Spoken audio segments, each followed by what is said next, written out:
Of course, wearable computing follows the same design and evaluation principles and methodologies as augmented reality at large. To find out more about this generic overview for AR software engineering, please turn to the lecture on UI, UX, and design thinking. There are, however, two specific approaches for design and for evaluation that I would like to mention here that may help you to lift your prototype to a level of a good user experience and people appreciating the garment you are developing. First, this is a participatory design methodology developed within the WeKit project that puts human experience at the center, technology receding.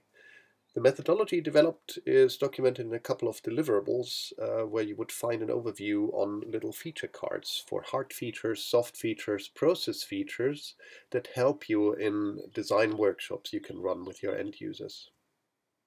For example, on the hard features, you would find signals, materials, devices, interfaces, processors that you then can use to combine with the soft features, like here it's a bit opened up with additional stuff from the Fab Academy: visibility, portability, durability, washability, power, accessibility and availability, or other types of ergonomic affordances.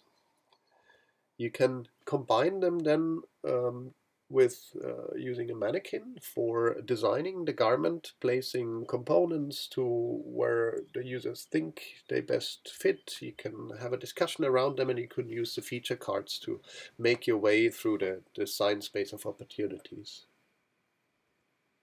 The second thing I would like to recommend to you is, again, a book chapter in the Wearable Enhanced Learning book we advertised in the introductory section here for wearable computing, and that is an evaluation proposal in the chapter by Tomberg and Kotsuba. Vladimir and his colleague describe here design principles for universal design, and then guide you how to take that forward to the evaluation and propose a new evaluation tool that helps you with, for example, looking at flexibility in use or perceptible information or tolerance for error. This will help lift your smart textile, e-textile design to the next level. Thank you.